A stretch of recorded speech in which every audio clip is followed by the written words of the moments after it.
Welcome back to the Junkman's Adventures. I'm the Junkman, and we're going to be building a model kit today.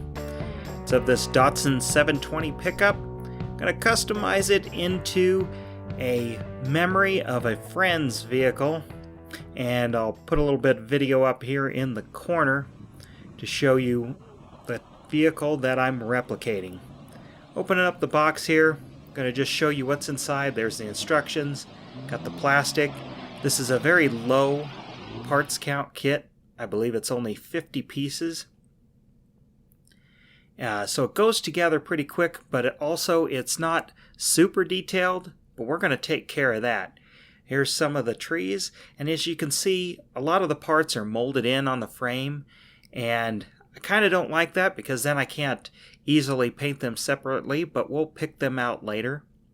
And this is going to be a little bit different video for me. I am going to just interject and show you the whole process. It's going to be abbreviated, but we're going to heavily weather this model, and I'm going to just show you how I did it. A lot of it's going to be kind of in time lapse, but I'll jump in here and there and talk about what I'm doing. So sit back and enjoy.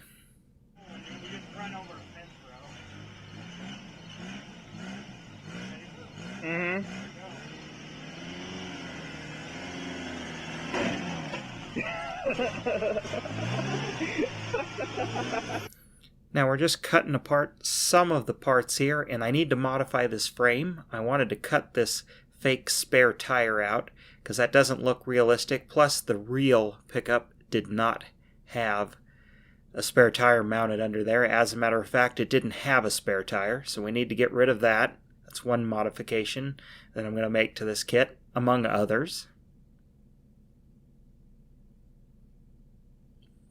And also the tailgate is missing on this vehicle, so I got to cut that out and get rid of that, and we're going to sand that down, put a little bit of body filler in, and I need to replicate the smooth sides of the later D21 Nissan pickup bed, because this pickup was rolled and the back bed was replaced with a much later model bed.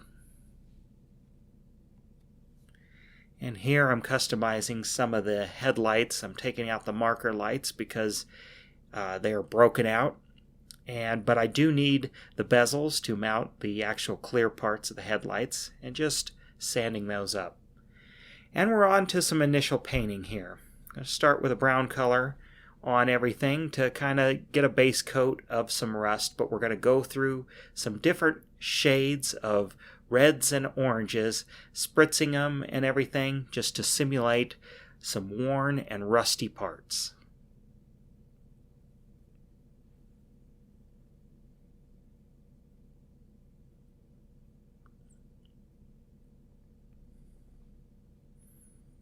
I'm doing just a fine mist of these other colors, and as you can see, it's just leaving some variants of some droplets on here. We're going to go back through and do some washes on this, but this gets a nice base layer going to show a sun-faded hood.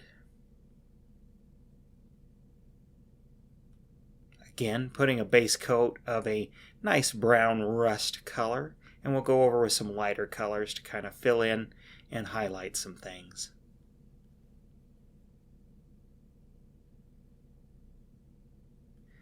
Do an initial coat of black, flat black, on the engine here. We also need to cover up that chrome valve cover. And get some of the suspension parts, the roll bar, and the driveline pieces here. A lot of this is all molded in, so we're going to have to pick out some of the parts later and individually weather them.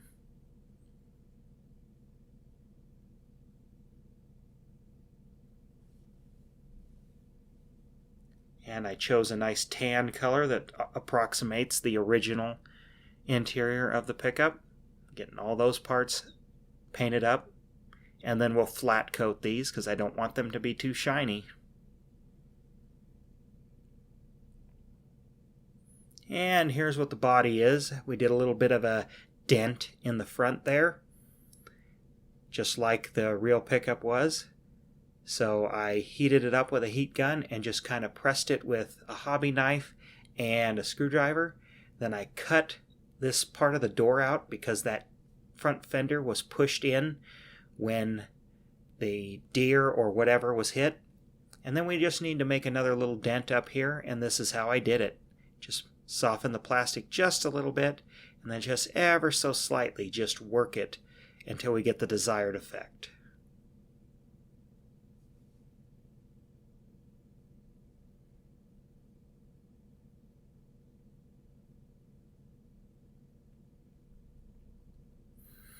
Now to put a base coat of a flat black on the body, and then we're going to have to mask off because it's kind of a two-tone paint job, but it was originally a rattle can paint job as well, so it seems fitting.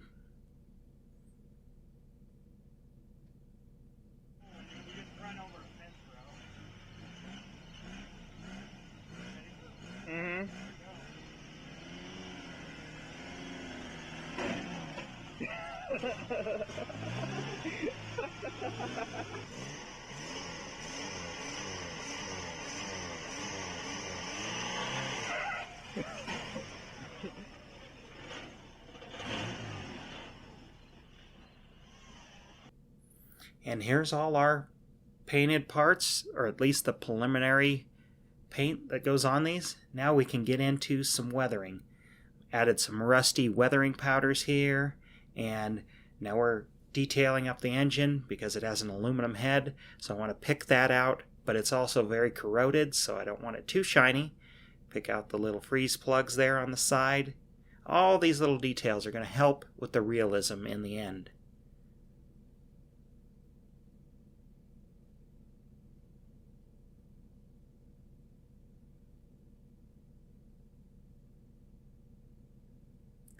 I'm going to get the transmission painted because it's an aluminum case on the transmission.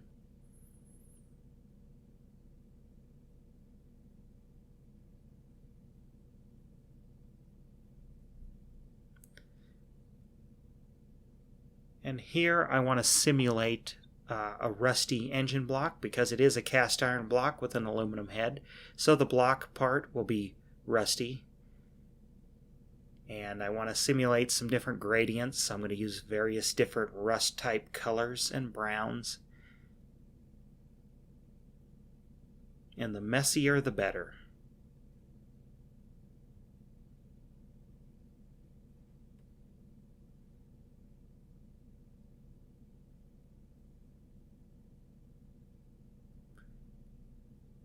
Doing some light washes of other browns, also to simulate some leaky gaskets and such.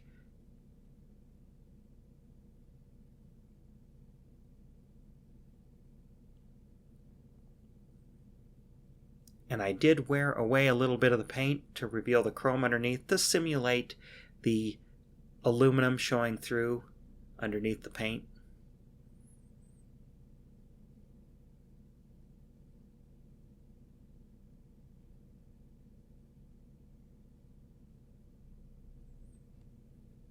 Now here I needed to modify to add a radiator detail in where there wasn't one.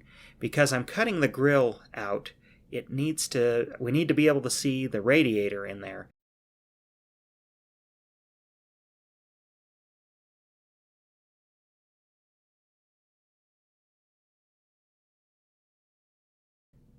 And we're adding the little carburetor. And here's the frame after doing some salt chipping. And it's actually salt, and then I sprayed over some black, and then we're going to brush this away, and it's going to leave the brown weathered frame underneath, and we're going to get some color gradients as if some of the original undercoat is still on the frame. Just adds to the realism.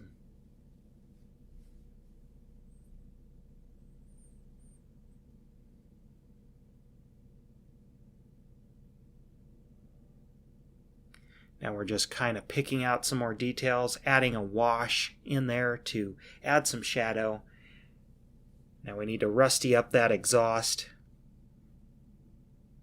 I also drilled a hole in it to simulate a hole in the muffler there, and a hole in the end to make it look like it's a hollow pipe out on the tailpipe.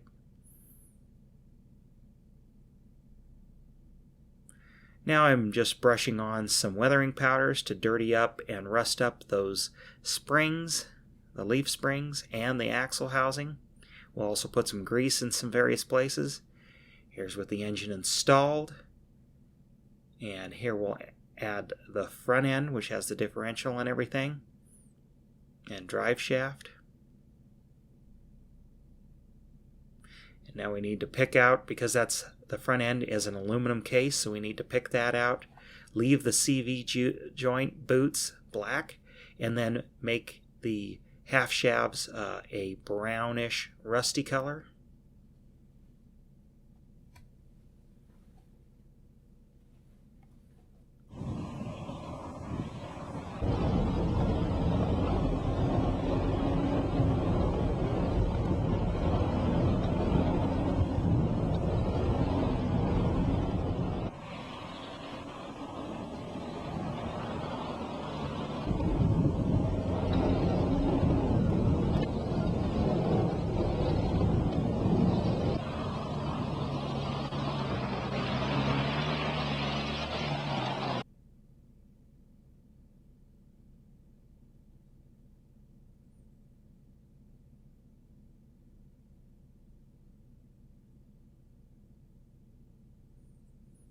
I like to take my time and put a lot of effort into these details, all the grease and washes and everything. Definitely pays in the end to make it look more realistic. Now we're adding that two-tone paint job, which is just somewhat of a brownish tan color that was down the middle of the pickup. So I just lightly put some masking tape because I don't want it a hard edge, because it wasn't on the real thing. So this will allow some overspray to go up under the paint, and here's what you can see when it's done. And that looks pretty accurate to what the real pickup looked like.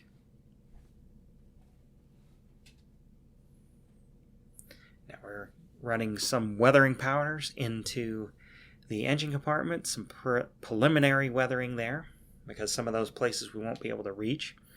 And just sort of test fitting these headlight bezels and seeing how they're going to fit in there, see if I need to sand them a little bit, and I do for this one. And all the details in the dash, so picking out the gauges here, and they're so tiny, we're just blacking out the backs of the gauges, and then we're going to dust it over to simulate dust and dirt in this interior. Picking out the vents. This didn't have air conditioning, but it did have vents.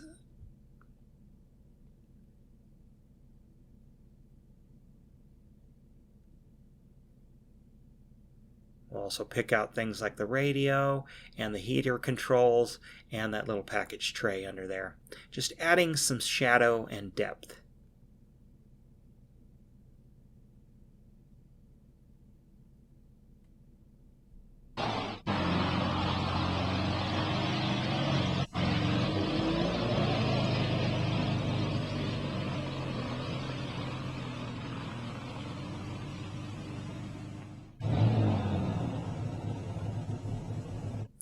And we're dirtying up the interior because it's always muddy and dirty in there, and my friend never cleaned it out, so we got to put some junk in there. And this is a little Easter egg. We got a little Mountain Dew case in there, 24 pack, and we're gonna pre-weather this bed, get some rust on the floor in here, and later we're going to add some dirt, but we need to get the rust underneath. And we're just varying the tones of rust, different weathering powders, different colors of paint. And I'm just going at it and being as random as I can be and leaving a lot of variation in the colors. Now we're ready to install the windshield. I'm going to install the interior, and we're getting ready to put the body on the frame.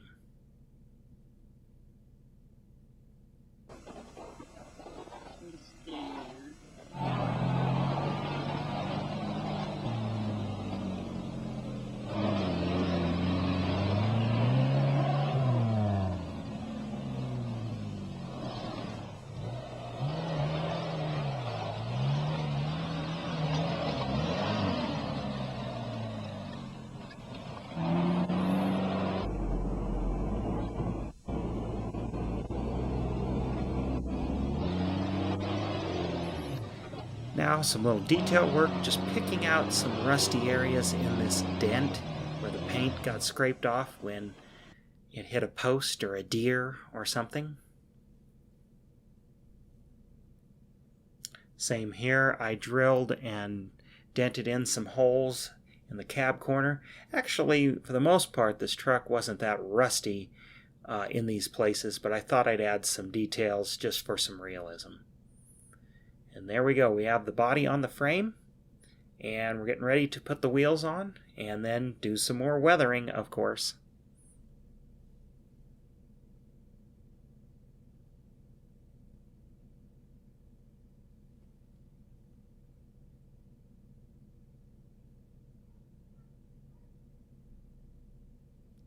And here with my airbrush, I have a nice light tan color.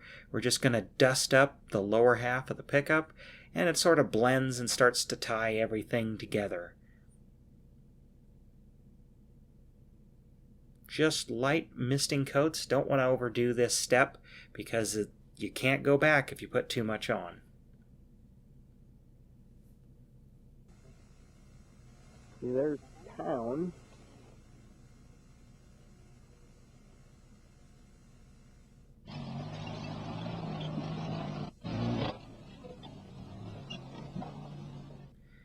Get some details underneath, get it kind of dusty under there,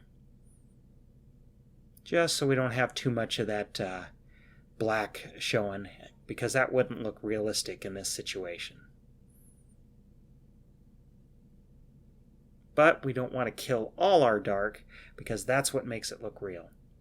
Now it's time to scratch build that custom bumper, just using some styrene tubing and gluing it together.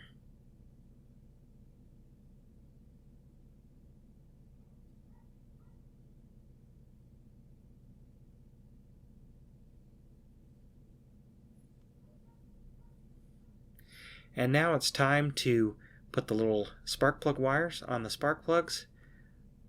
This is from a distributor kit that I bought online, and just need to cut the wires to length and then hook them on or glue them onto the little spark plugs that are poking out of the side of the engine block.